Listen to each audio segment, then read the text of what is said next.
अस्सलाम वालेकुम जी, welcome back to my channel. कैसे हैं आप सब? आई होप सब खैरियत से होंगे। अल्हम्दुलिल्लाह हम सब भी बिल्कुल ठीक हैं, खैर आफियत से हैं।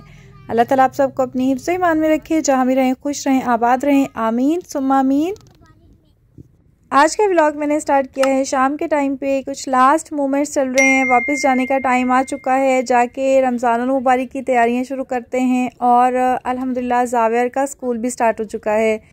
अम्मी के घर आने की खुशी तो बहुत होती है, लेकिन काफ़ी ज़्यादा डिसएडवांटेज भी होते हैं। गांव में ज़्यादा ऑप्शंस नहीं होते घूमने फिरने के, खाने पीने के, लेकिन ना ज़ावियर को पता होता है कि ये शहर में बहुत ज़्यादा ऑप्शंस हैं, कहाँ जाना है, क्या खाना है। तो डेली कोई ना कोई नई डिमांड ज़ावियर की आई हुई होती है।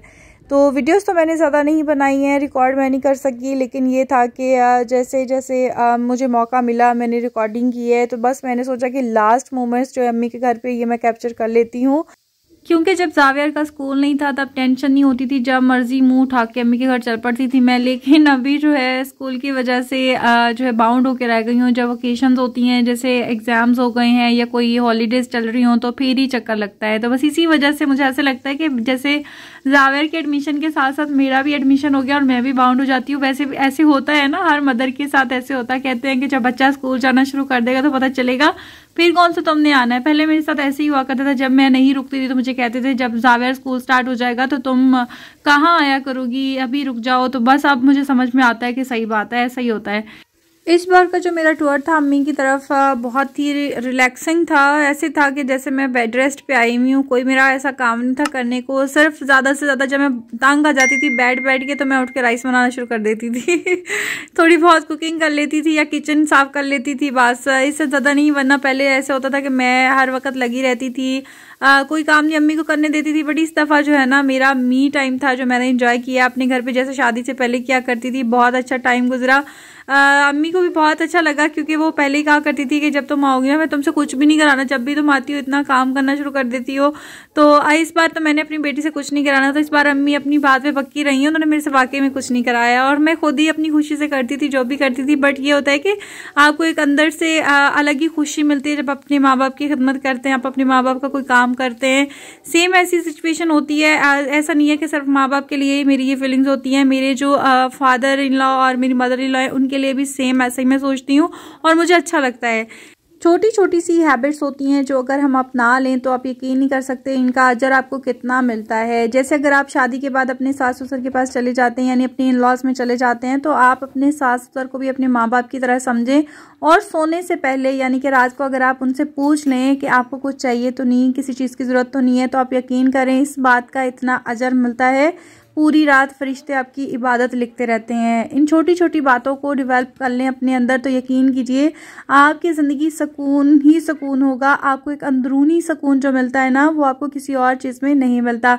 हम इबादत करते हैं, नमाज़ें पढ़ते हैं, कुरान पाक की तिलावत करते हैं, लेकिन इन बातों का ख्याल नहीं करते। फिर अगर हमारे साथ कुछ बुरा हो जाता है खुदा न खास्ता, तो हम कहते हैं कि हम तो इतना पढ़ते हैं, पढ़ाते हैं, इतना सब कुछ करते हैं, लेकिन फिर भी हमारी साथ ऐसा होता है, अल्लाह ताला हमारी सुनता नहीं है। आप इन बातों का ख्याल नहीं करते होंगे। आप अपने अंदर झांक कर देखें, अपने गिरेबान में झांक कर देखें, आपने किसी के साथ ज्यादती तो नहीं की, कहीं आपकी वजह से कोई हर्ट तो नहीं हुआ है, किसी को तकलीफ तो नहीं पहुंची है। ये सब नहीं सोचते हम, लेकिन बस हमारे दिमाग में ये होता है कि हमने तो गलत किया ही नहीं है। बट आपको नहीं पता कि हो सकता है आपकी किसी बात की वजह से कोई दूसरा बंदा हर्ट हुआ हो। कहते हैं कि दिल में तो खुदा बसता है, तो दिल तो बिल्कुल नहीं दुखाना चाहिए। अब छोटी छोटी ऐसी कोई तीखी बातें कर जाते हैं, हम अनजाने में कर जाते हैं, जानबूझ के ना सही अनजाने में कर जाते हैं, जो अगले बंदे के दिल पे जाके लगती है, अगले बंदे को फील होता है। अगर ऐसा कुछ होता है हमारे साथ, कुछ भी मिसहैप हो, कुछ बुरा हो, तो आप अपने इर्द गिर्द देखें कि आपने क्या किया था जिसकी सज़ा मिली है या जिसके बदले में ऐसा हुआ है। मेरे साथ ऐसा ही होता है, जब भी कोई मेरे साथ बुरा होता है ना, तो मैं सोचती हूँ कि मैंने किसका दिल दुखाया था या मैंने क्या बुरा किया था जिसकी वजह से मेरे साथ ऐसा हुआ है। बट हम अपने आप को इतना परफेक्ट समझ लेते हैं, हम कहते हैं कि हमसे तो गलती हो ही नहीं सकती है, हम तो किसी का बुरा चाह ही नहीं सकते, हम तो बुरा कर ही नहीं सकते। लेकिन हमें नहीं पता होता कि हमारे किस फेल की वजह से अगले बंदे का हर्ट हुआ है, अगला बंदा परेशान हुआ है या रात को रो के सोया है। तो इन बातों का बहुत ख्याल रखें। इस सब के बाद फिर मेरा नहीं ख्याल कि आपकी ज़िंदगी में बेसुकूनी हो सकती है, बेचैनी हो सकती है, किसी किस्म का भी गिल्ट हो सकता है। एनीवेज जी, खाना हमारा रेडी हो चुका है। आलू के कबाब, मटर पुलाव, बहुत ही मज़े के आलू के कबाब बने थे। सबको बहुत पसंद आए। जिस तरह से मैं फ्राई करती हूँ ना, सब दीवाने हो जाते हैं। स्पेशली मेरी मम्मा और मेरी सिस्टर को बहुत पसंद आते हैं। आप भी सेम रेसिपी के साथ बना सकते हैं, यानी बेसन की कोटिंग करके आप इसको फ्राई करें। फ्राई करने की भी टेक्निक्स होती हैं, अदरवाइज़ आपके जो कबाब है वो टूट जाते हैं। लास्ट इवनिंग थी जी मेरी साहिवाल में, और बहुत ही मज़े का मौसम था। एकदम से क्लाउडी वेदर हो गए थे, इतनी आवाज़ आ रही थी, ऐसे लग रहा था कि बारिश बरसेगी ज़रूर, लेकिन बारिश तो नहीं हुई, हल्की सी रिमझिम हुई है। बट मौसम को बहुत ज़्यादा अच्छा हो गया था, क्योंकि 2-4 दिन से जर्सियाँ उतर गई थी। वैसे सर्दी की शिद्दत में कमी हो गई थी, बट अब वैसे ही एक दफ़ा फिर से थोड़ी सी ठंडक सी हो गई है। हवा चलने की वजह से बहुत ज़्यादा ठंड हो गई थी। तो खैर जी, वापसी का सफ़र हमारा शुरू हो चुका है। मम्मा लोग मुझे छोड़ने के लिए जा रहे हैं। छोड़ के मुझे वहाँ पे एक शादी है, वो अटेंड करनी है। उसके बाद नेक्स्ट डे इनकी भी वापसी हो जाएगी, क्योंकि रमज़ान मुबारक में माशाल्लाह से बहुत ही कम दिन रह गए हैं। बहुत ही बाबरकत महीना स्टार्ट होने वाला है। इस महीने में हम जितनी चाहे अल्लाह ताला से अपनी बातें मनवा सकते हैं, जो चाहे हासिल कर सकते हैं, इंशाअल्लाह ताला ज़रूर मिलेगा। और मैं आपके साथ कुछ छोटे छोटे ऐसे ज़िक्र अज़कार भी शेयर करूंगी, जिसके बाद आप अल्लाह ताला से जो दुआ करेंगे, अल्लाह ताला आपकी ज़रूर दुआ पूरी करेंगे, अगर आपके हक़ में बेहतर हुई तो।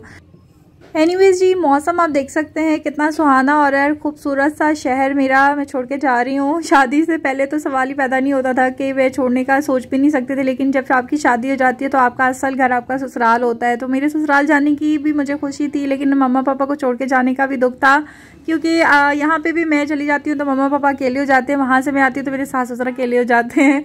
तो मुझे समझ में नहीं आता कि मैं क्या करूँ। अल्लाह ताला ने एक दिल ऐसा बनाया है ना कि दोनों को छोड़ने का दिल नहीं चाहता है। तो यहाँ पे जी आप देख सकते हैं, आपको कैमल्स वगैरह नज़र आ रहे हैं। कोई कल्चर डे चल रहा है बलूचिस्तान का, फुल म्यूज़िक चल रहा था और रक्स वगैरह कर रहे थे। बहुत अच्छा लग रहा था देख के।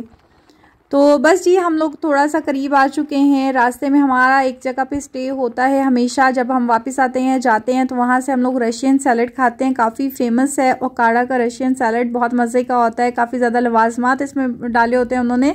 और उसके बाद हम लोगों ने नेक्स्ट ब्रेक जो हमारा लगा था वो हमारे घर के, यानी कि हमारे गाँव में ही लगा था। यहीं पे कर देंगे व्लॉग एंड। आई होप आपको वीडियो पसंद आई होगी। अगर आपको वीडियो अच्छी लगी है तो लाइक, शेयर और सब्सक्राइब करना मत भूलिएगा।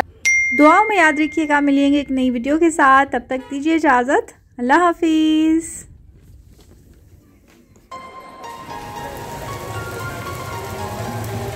बारिश हो रही है। आज हम लोग जब साहिवाल से वापस आए हैं तो पीछे से ओले पड़ना शुरू हो गए थे, इतनी बर्फ़बारी हुई है।